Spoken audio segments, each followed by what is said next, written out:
12시 많은 참여 바랍니다.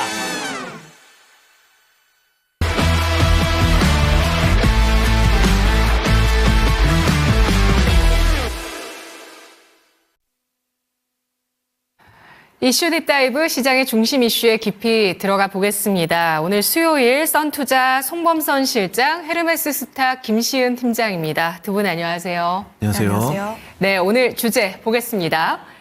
트럼프 2기 반도체 보조금도 삭제? 지지난주 16일쯤에 미국 정부가 TSMC에 최대 9조 2천억 원의 보조금을 지급했습니다. 지급하기로 했던 보조금을 임기가 끝나기 전에 바이든 행정부에서 지급을 하는 모습이 나타났는데요. 이후에 인텔의 보조금은 좀 깎이면서 지급이 됐다는 소식이 나왔고요.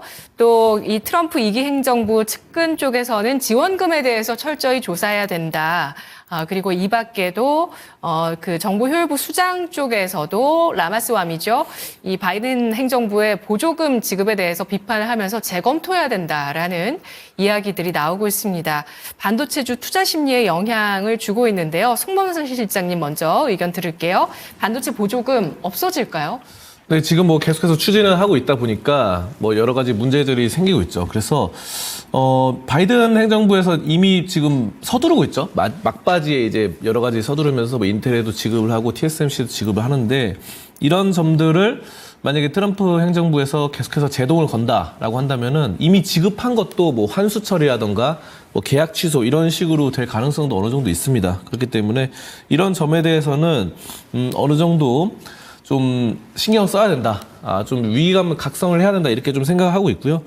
자, 다만 이제 이런 것들은 사실 예전부터 말이 나왔었던 거기 때문에 여러분들이 좀 새로운 뭔가 이 판도를 바꿀 만한, 이 반도체의 판도를 바꿀 만한 그런 이슈는 아니다. 저는 이렇게 판단합니다. 트럼프 당선인이 당선되는 그 순간부터 뭐 IRA, 뭐 약간 위기론, 뭐 아직 그렇게 된 건 아니지만 그리고 뭐 반도체 이런 쪽 지원금, 뭐 관세 이런 것들 말이 많이 나오잖아요. 뉴스든 언론이든 뭐든 간에 통해서. 그렇기 때문에 이게 뭐 이렇게 진행되고 있는데 제가 봤을 때는 뭐 크게 영향은 없을 것이다 이렇게 좀 판단하고 있고요. 뭐 우리나라 지금 삼성전자나 SK하이닉스는 아직 받지 못했다고 합니다. 그래도 지금 진행 중이니까 뭐 향후 좀 기대를 해볼 수 있겠고, 근데 이거에 크게 좀 기대를 안 했으면 좋겠어요. 제가 봤을 때. 왜냐하면 나중에 또 환수 조치가 나올 가능성도 있기 때문에 저는 뭐 이런 점에 따라서 뭐 크게 영향은 미치지 않을 것이다. 지금 오늘 심리적으로 약간 빠지는 건 있습니다. 삼성전자든 다른 반도체주든. 근데 최근에 반도체주 흐름이 워낙에 좀 많이 밀렸기 때문에 이런 점들이 나타났고, 저는 뭐 어느 정도 반도체주가 많이 낙폭 과대해서 좀 반등을 노리면서 어느 정도 올라설 수 있는 그런 시점이다. 저는 이렇게 좀 판단하고 있습니다. 네. 김시은 팀장님, 반도체 보조금 없어질 가능성에 대해서도 예상하십니까? 가능성이 아예 없다고는 할 수가 없겠죠. 아무래도 지금 트럼프 당선인이 언급을 하는 것 자체가 사실 가능성이 크지는 않아도 계속해서 언론 플레이를 하고 있는 상황들, 그거에 따라서 현재 가능성이 거의 없다고 하더라도 우리나라 반도체 관련 종목군들은 센티에 어느 정도 영향을 받을 수밖에 없습니다. 저의 개인적인 생각으로는 인텔과 TSMC가 받았기 때문에 SK하이닉스라든지 혹은 뭐 삼성전자 역시도 지원금이 좀 축소가 될지언정 받을 가능성이 높지 않을까라고 생각을 하고 있기는 한데, 다만 트럼프 정부가 실제로 이에 대한 부분을 환수하는지 여부는 그때 가서 생각해볼 점이 아닌가라고 생각을 하고 있고요. 결국 이런 노이즈들 같은 경우에 삼성전자, SK하이닉스가 지원금을 받기 전까지는 좀 계속해서 나올 것으로 보여지고 있어요. 그거에 따라서 아무래도 좀 어느 정도 좀 끌어내리는 역할을 하지 않을까라는 생각을 가지고 있는데, 다만 가장 중요한 것은 앞서서 이야기를 했지만 이 반도체 지원금이 반도체의 판도를 결정하는 가장 중요한 요소는 아닙니다.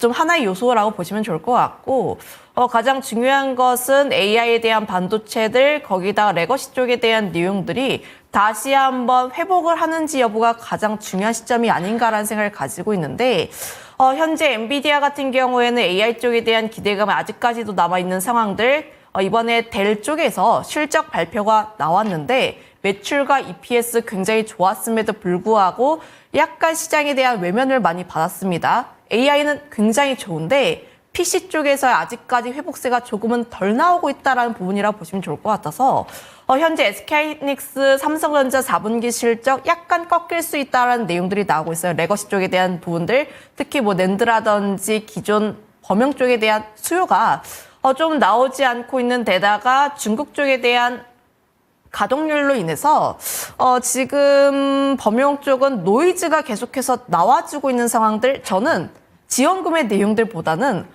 범용 쪽에 대한 내용들이 조금 더 주목해야 하지 않을까라는 생각을 가지고 있고요.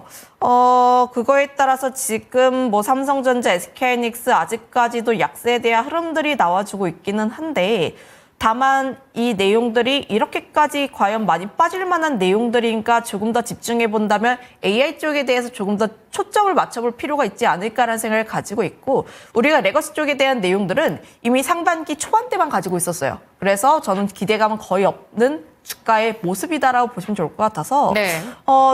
저는 지금 반도체도 더 계속해서 봐야 한다라고 생각하고 있고, 내가 만약에 접근하게 된다면 삼성전자 쪽이 조금 더 낫지 않을까라는 생각을 가지고 있는데, 그 이유가 결국 자사주 소각과 매입에 대한 내용들이 나오게 되면서 하방에 대한 경직성은 계속해서 나와주고 있는 상황들, 거기다가 엔비디아 퀄 테스트에 대한 기대감을 조금 더 불어넣게 된다면, 물론 퀄치기입니다. 항상 이제 한다 했는데 언제가 될지는 모르는 상황들, 하지만 계속해서 기대감은 가지고 있는 구간대라고 생각을 가지고 있어서 조금 더 접근하게 되었을 때, 특히 삼성전자 조금 더 눌림이 나왔을 때의 매수가 조금 더 유효하지 않을까라는 생각을 가지고 있고, SK하이닉스 역시도 좀 관심 있게 봐도 좋은 구간대가 맞기는 하나, 지금 항상 저는 언급을 드리지만 SK하이닉스는 18만 원 이하 라인대에서 분할 매수에 대한 관점을 유지를 하고 있어서 현재 종목군 같은 경우도 또 매수가 가능한 구간대이지 않나라는 생각 가지고 있습니다. 네, 그렇다면 지금 이 보조금 문제보다도 더 중요한 건 레거시 반도체의 업황이라고 꼽아 주셨는데요. 다시 주제로 좀 돌아와서, 그러면 보조금 받지 못하게 된다면 삼성전자, SK하이닉스 손해다 아니다, 이걸 한번 질문 드려볼게요. 손해는 맞죠? 손해는 맞다. 우리가 주식할 때도 보면은 항상 15% 수익이었다가 20% 수익이었다가 꺾여가지고 한 5% 정도에서 팔았어요. 그러면 나는 수익인데, 근데 그 나머지 먹지 못한 10%, 15%에 대해서는 손해를 봤다라고 생각을 합니다. 9조 원 어디서 안 나오잖아요. 보조금 그래서 9조 원으로 지금 9조 원이기도 되어 하는데, 있고. 그거에 따라서 원래 네. 받을 수 있었는데 못 받게 되면 결국 사람들의 심리에서는 손해다라고 받아들일 수밖에 없기 때문에 삼성전자 같은 경우에 좀 크게 타격을 받지 않을까라는 생각을 가지고 있고요.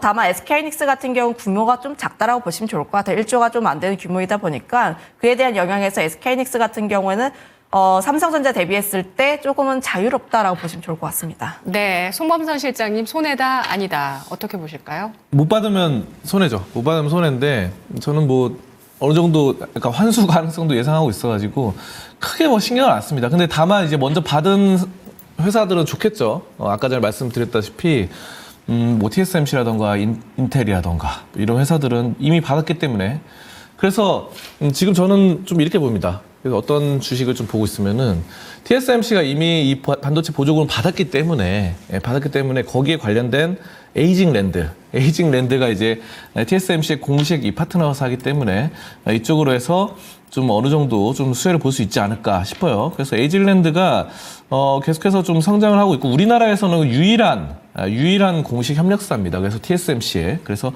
이 파운드리 공정을 이용해서 여러 가지 반도체 위탁 생산 이런 것들을 하고 있기 때문에 TSMC는 이미 받았고, 뭐 삼성전자는 못 받았고, 이런 걸로 나중에 뭐 여러 가지 연관을 미친다고 한다면은, 이런 걸 좀 따지고 싶다라고 한다면은, 그래도 이미 받은 TSMC의 국내 유일한 공식 협력사인 에이징랜드가 어떨까, 이렇게 싶습니다. 이 반도체 쪽으로는. 그래서 에이징랜드 같은 경우도 지금 엄청나게 빠졌어요. 그래서 반도체 설계 계약 이런 것들을 맡고 있는데, 지금 뭐 거의 뭐 24,000원, 24,800원이 이제 최고저점이었거든요. 9월 9일 날. 근데 그 정도까지는 아니지만 거의 뭐 최바닥선에 있고, 이런 점들이 어느 정도 좀 쌍바닥을 이루면서 올라설 가능성도 지금 엿보이고 있다 보니까, 저는 이 점에 대해서 돈을 받고 못 받고를 따질 거면은 에이징랜드가 이미 돈을 받은 TSMC로 인해서 좀 긍정적이다 이렇게 좀 판단하겠습니다. 네, 알겠습니다.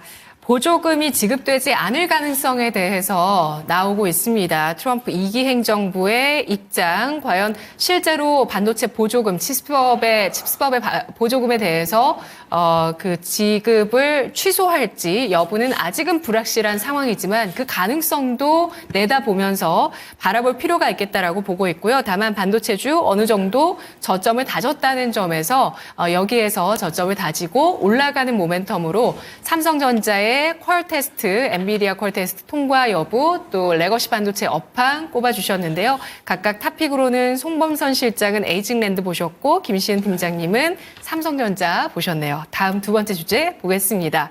북미 정상회담 조기 추진. 오늘 개장 전에 새벽에 소식이 나왔습니다. 로이터 통신의 2명의 트럼프 팀 소식통을 인용한 보도인데요. 트럼프 당선인이 김정은 북한 국무위원장과 직접 대화를 검토한다라는 소식이었습니다. 오늘 관련주 남북경협주 강세인데요. 송범선 실장님 어떻게 보실까요? 지금 상당히 좀 긍정적이다 저는 판단하고 있고요. 지금 이미 트럼프 당선인 같은 경우는 1기 때 예전에 김정은 국무위원장과 3번 정도 만났죠. 3번 만났기 때문에 그때 이제 어느 정도 시도를 했어요. 하지만 그렇게까지 뚜렷한 성과는 없었습니다. 여러분들. 그때 뭐 협상이 결렬됐다 이런 말들도 있었고, 그 당시도 이제 남북 경협주가 이렇게 올라가다가, 그때 베트남에서 기억나는데, 베트남 하노이에서 만났을 때 뭔가 뚜렷한 방향성이 없었다 보니까 남북 경협주들이 그 당일날 급락을 하는 뭐 그런 상황들도 나왔죠. 근데 이번에 다시 트럼프 2기 때 또다시 좀 시도를 한다고 하니까 지금 여러 가지 대화 방안을 추진하고 있다고 합니다. 그래서 아마 내년 1월쯤에 둘 양국이 좀 만나지 않을까 저는 싶어요. 그래서 1월쯤에 좀 조기로 취임하고 얼마 안 된 사이에서 좀 만날 것이다 이렇게 판단되고요. 근데 이제 그때처럼 또 그렇게 남북 경협주 떨어지면 어떡하냐 이렇게 좀 말씀하실 수도 있겠지만 그때와는 상황이 다릅니다. 그때 베트남 때 만났을 때는 그때 시장의 주도주가 남북 경협주였죠. 여러분들 그때 기억하시는지 모르겠는데 2018년이었던 걸로 기억하거든요. 2018년 제가 기억하는. 그때 정말 지금은 올해 같은 경우는 막 뭐 반도체 상반기 때 반도체가 주도주고 또 하반기 때는 방산주와 뭐 이런 종목들이 또 조선주 이런 종목들이 좀 주도주로 자리 잡고 있잖아요. 작년 같은 경우는 2차 전지. 근데 그때는 남북 경협주 아니면 거의 안 올라갔었죠. 2018년 때. 그래서 그랬던 기대감이 한번 재료 소멸 그리고 실망감 이런 매물로 쏟아졌기 때문에 하루 20%씩 하락하고 그랬는데 지금은 그때랑 다르게 남북 경협주들이 거의 다 그냥 바닥권에 위치하고 있습니다. 그렇다고 뭐 남북 경협주가 뭐 실적이나 이런 것들이 안 좋은 것도 아니잖아요. 그래서 저는 이런 점들이 어느 정도 뭐 건설주라던가 건설주도 최근에 이제 우크라이나 재건 관련주로 이게 편입이 된 종목이 있고 또 편입이 안 된 종목이 있어요. 그래서 우크라이나 재건으로 편입됐던 종목들은 한번 시세 탄력이 있었고 또 아닌 종목들도 있기 때문에 좀 우크라이나 재건으로 안 엮였던 뭐 계약이라던가 여러 가지 재건 관련된 토목 건설 이런 것도 안 엮였던 걸로 좀 주목을 해보신다고 한다면은 충분히 지금은 승산 가능한 또 앞으로 이제 대통령 뭐 4년 하잖아요. 트럼프. 그래서 그런 정도 동안 뭐 한 2-3번은 더 만날 수 있겠다. 이런 정도로 따져보고 남북 경협주에 대해서는 좀 긍정적으로 보고 있습니다. 네. 트럼프와 김정은 위원장의 만남이 계속되면서 남북 경협주의 시세가 꺾이지 않고 좀 어느 정도 유지가 될 가능성 2-3번 정도의 만남 횟수 예상을 해주셨는데요. 김시은 팀장님, 북미 정상회담 조기 추진 아까 송 실장님 굉장히 빠르게 예상을 해주셨잖아요. 취임하자마자 조기 추진 가능할 거라고 보실까요? 조기 추진은 모르겠고 일단 뭐 만날 가능성이 크다라고 보고 있습니다. 현재 뭐 지금 트럼프 당선인이 아직 시작 안 했는데도 뭐 재건 관련했을 때 이야기 굉장히 많이 하고 있죠. 중동이라든지 러시아, 우크라이나 전쟁에 있어서 계속해서 개입을 하고 있는 상황이라고 보시면 좋을 것 같고 지금 트럼프 당선인이 노벨 평화상을 욕심내고 있다라는 내용이 나오고 있습니다. 거기에서 북한과의 이제 대화를 통해서 어느 정도의 또 성과를 나지 않을까라는 생각을 가지고 있어서 저 역시도 남북 경협 테마주 좀 관심 있게 봐야 할 필요가 있다라고 보시면 좋을 것 같고, 지금 막 첫 번째 단계에서 시작하는 라인 때인데 2018년에 이제 관련 종목군들 투자해 보신 분들은 이제 정상급 만나 전까지 계속해서 올랐다라고 보시면 좋을 것 같아요. 그래서 저 역시도 기대감 계속해서 가져볼 수밖에 없다라고 보시면 좋을 것 같은데, 가장 중요한 것은 사실 뭐 이 기업에 대한 뭐 실적이라든지 산업에 대한 성장이 아니라 기대감에 대한 부분이라고 보시면 좋을 것 같아요. 단기 테마라고 보시면 좋을 것 같은데, 결국 테마라는 것은 기대감에 의해서 올라갑니다. 실적 이런 거와 무관하게 기대감에 의해서 올라가기 때문에 저는 뉴스에서 지금 트럼프 당선인에 대한 내용들, 특히 뭐 종전이라든지 혹은 평화에 대한 내용들이 또 언급이 되게 되었을 때 대북 관련 종목군들 역시도 함께 들썩거릴 가능성이 높다라고 보시면 좋을 거예요. 다만 이런 종목군들의 특징이 변동성이 좀 심합니다. 변동성이 크기 때문에 단기 트레이딩으로 접근해 보시면 좋을 것 같고, 좀 올라가 있을 때 내가 올라타는 전략보다는 좀 눌림이 나왔을 때 접근하는 게 위치적으로 조금 더 안전하지 않을까라는 생각 가지고 있고, 대다수의 뭐 대북 관련 종목군들이 바닥권에서 올라가긴 한데, 저는 개인적으로 테마주를 하려면은 항상 수급이 굉장히 빨리 붙는 대장주를 접근하는 게 가장 맞다라고 생각을 하고 있어서 그날 시세가 올라가고 있는 수급이 굉장히 많이 붙는 종목군들 위주로 접근하는 게 맞지 않을까라는 의견도 드려보도록 할게요. 네. 초반부에 미국 대선 시기에 트럼프 관련해서 움직였던 게 일신석재 그리고 인디에프 이들 먼저 움직였었거든요. 물론 또 송 실장님도 대장주를 보시겠죠. 탑픽 꼽아주시죠. 저는 대장주 현대건설 보고 있습니다. 현대건설은 여러분도 다 아시다시피 현대그룹의 고 정주영 회장이 예전에 이제 북한과 사이가 굉장히 좋았죠. 원래 북에서 넘어오셨던 분이고, 소를 선물로 북에다 보내기도 하고 이런 점들 여러 가지 전통이 있잖아요. 그래서 현대건설이 괜찮다고 보고 있고, 현대건설은 근데 지금 주가 수준을 보면 엄청나게 많이 눌렸어요. 이 현대건설이 재밌는 게 이제 다른 건설주는 웬만하면 우크라이나 재건 관련주를 많이 엮였거든요. 근데 현대건설은 아예 그냥 소외가 돼가지고 우크라이나 재건으로도 빠져가지고 시세가 크게 조정을 받았습니다. 자, 그렇기 때문에 저는 앞으로 근데 현대건설이 뭐 나쁘냐, 실적이나 이런 부분 나쁘냐 그러면 굉장히 좋아요. 굉장히 좋고, 지금도 건설 뭐 국내에서는 사실 국내 뭐 인구 출산율이 줄어든다 뭐 해가지고 인구도 줄어든다 이런 말들이 나오고 있고 하지만, 그래서 뭐 시공이라든가 이런 거 많이 안 하고 있는 게 현실인데, 해외 쪽으로 현대건설은 다양하게 사업을 펼치고 있습니다. 그래서 중동이라던가 또 여러 가지 사업을 벌이고 있다 보니까 실적도 괜찮고 여러 가지 건설주 중에서 탄탄한 기업이에요. 그래서 현대건설이 또 북한 관련해서 이번에 또 이런 심리적인 부분도 어느 정도 나올 수 있고, 뭐 이와 무관하게 약간 우크라이나와 좀 같이 좀 보고 싶다. 우크라이나 재건과 그러면은 저는 뭐 대동금속이라는 종목이 있어요. 그래서 대동금속이 이 이제 농기구 만드는 회사인데요. 이 농기구 트랙터, 경운기 이런 거 하는데 이번에 우크라이나 쪽에 공급을 한다고 합니다. 그래서 우크라이나 재건 관련해서 공급을 한다고 하니까 이런 점들도 우리나라 이제 농기구, 트랙터, 경운기 1위예요. 그래서 대동금속, 뭐 이 밖에도 뭐 히림 이런 건설주들 여러 가지 좀 긍정적으로 보고 있는데, 히림 같은 경우도 국내에서도 많은 그 디자인이 이쁘게 된 거 있잖아요. 건물들 보면은 반듯반듯하게 네모나게 지어놓은 거 말고 원형으로 건물을 만든다거나 디자인을 심오하게 약간 예술적으로 하는 그런 건물들을 많이 만드는 회사예요. 여러분들 서울에서 많이 보셨을 거예요. 그런 건물들. 그래서 이런 점들, 히림이 이런 시공이나 이런 점들 좀 잘하기 때문에 여러 가지 이런 점도 보고, 대표적으로는 근데 현대건설은 약간 중장기로 가져가자. 그래서 좀 단기적으로 보면은 대동금속이나 히림이 좀 어떨까 이렇게 좀 판단하고 있습니다. 네. 드디어 현대건설을 중장기로 볼만한 시기가 왔다라고 꼽아주시면서 남북경협주 대장주로 알려주셨는데요. 김시은 팀장님은 탑픽 어떤 종목이실까요? 네, 저는 일신석재가 조금 더 유효하지 않을까라는 생각을 가지고 있는데, 남북 테마도 중요하긴 한데 또 재건에 대한 내용들이 다시 한번 들썩거릴 수밖에 없는 시점이라고 보시면 좋을 것 같고, 재건 관련 종목군들 역시도 이제 트럼프가 이제 취임을 했을 때 우크라이나 재건에 대한 내용들이 나오기 때문에 그 전까지의 기대감은 더 유효하다라고 보시면 좋을 것 같습니다. 네, 알겠습니다. 남북경협에다가 우크라이나 재건 모멘텀까지 더해줄 수 있는 일신석재 김시은 팀장 보고 있고요. 또 송범선 실장은 현대건설뿐 아니라 역시 대북과 우크라이나 재건 모멘텀이 같이 붙어있는 대동금속과 히림 꼽아주셨습니다. 마지막으로 세 번째 주제 보겠습니다.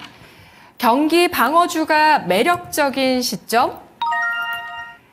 최근에 성장주보다 경기 방어주 쪽에 대한 펀드 자금의 유입이 일어나고 있다고 합니다. 6개월째 펀드 자금 이쪽으로 들어오고 있다고 하고요. 그리고 이 통신주가 최근 들어서 또 AI 성장에 수혜를 받는다라고 해서 시장의 주목을 받고 고점 경신 시도하고 있는데요. 의견 확인하겠습니다. 송범선 실장님, 경기 방어주 매력적인 시점일까요? 굉장히 저는 지금 매력적이다 이렇게 보고 사실 우리나라가 현재 좀 경기가 좀 많이 불황이라고 볼 수 있습니다. 주가 수준에서도 많이 좀 떨어져 있고 여러 가지 상황들 뭐 환율이라던가 이런 부분들 계속해서 치솟고 이러잖아요. 1,400원대로 이런 점들이 여러 가지 좀 불안하다. 경기가 좀 불안하다. 물가는 많이 오르고 이런 점들. 그래서 이렇게 되기 때문에 또 외국인들이 뭐 매도를 계속해서 우리나라에서 팔고 나가는 이유 이런 것들이 좀 반영되고 있는데 이럴 때는 수익을 여러분들이 주식을 투자할 때 이제 수익을 내가 막 이렇게 떼돈을 벌겠어. 이럴 때는 사실 지수가 어느 정도 확 올라갈 때 그때 이제 주도주 장세에서 돈을 벌 수 있는 그런 구조로 돈을 벌 수 있는 방법이 하나가 있고요. 지금 같은 경우는 이제 지수가 좀 많이 눌리고 있는 시점이죠. 오늘 뭐 고압 정도인데 최근에 어느 정도 반등도 있긴 했지만 사실 코스피 쪽에선 반등이 있었지만 코스닥에서는 뭐 거의 뭐 그냥 바닥권이다 이렇게 좀 판단하거든요. 690이면은 700도 안 되는 수준에서 거의 뭐 이렇게 저점에서 횡보하고 있다 이렇게 판단하기 때문에 이럴 때는 경기가 불황할 때는 경기 방어주가 상당히 좀 긍정적이다 판단하고 경기 방어주는 여러분들이 다들 알고 계시는 의식주 뭐 이런 것들 있죠. 그래서 우리가 먹고 자고 이렇게 하는 거는 뭐 경기가 안 좋더라도 밥은 먹고 뭐 옷도 입고 그리고 술 같은 경우는 더 마시게 되는 그런 효과가 있다고 합니다. 술이나 담배는 경기가 안 좋을 때 막 더 마시고 담배를 피게 되는 이런 경우가 있기 때문에 그런 것들 값이 비싸지 않으면서 필수 소비재 이런 것들은 상당히 좀 긍정적이다. 왜냐하면 꾸준히 매출이 올라가고 물가 상승률에 따라서 그 마진을 조금씩 올리거든요. 회사들이 뭐 음식료, 과자라던가 이런 것들, 음료수도 그렇고 계속해서 올리기 때문에 소주값도 그렇고 계속 올라갑니다. 이건 장기적으로 봤을 때는 뭐 최근에 소주값 약간 내리긴 했는데 그런 점들도 어느 정도 뭐 세금 관련해서 그런 것들과 계산해서 그렇다 보지 이 장기적으로 봤을 때는 올라갈 수밖에 없다라고 판단을 하고 있고요. 그래서 저는 또 연말이라서 지금 배당 시즌이잖아요. 그래서 배당 관련해서 연말 원래 전통적으로 경기 방어주가 배당을 좀 많이 주기 때문에 그런 배당 많이 주면서 좀 경기 방어로서 할 수 있는 종목 찾아보시면 좀 좋겠다. 저는 이렇게 보고 있습니다. 네, 알겠습니다. 김시은 팀장님도 경기 방어주 지금 투자할 매력적인 시점이라고 보실까요? 지금은 저는 추가 상승에 대한 여지는 크게 열려 있긴 하나 다만 보유자의 관점이라 보시면 좋을 것 같고요.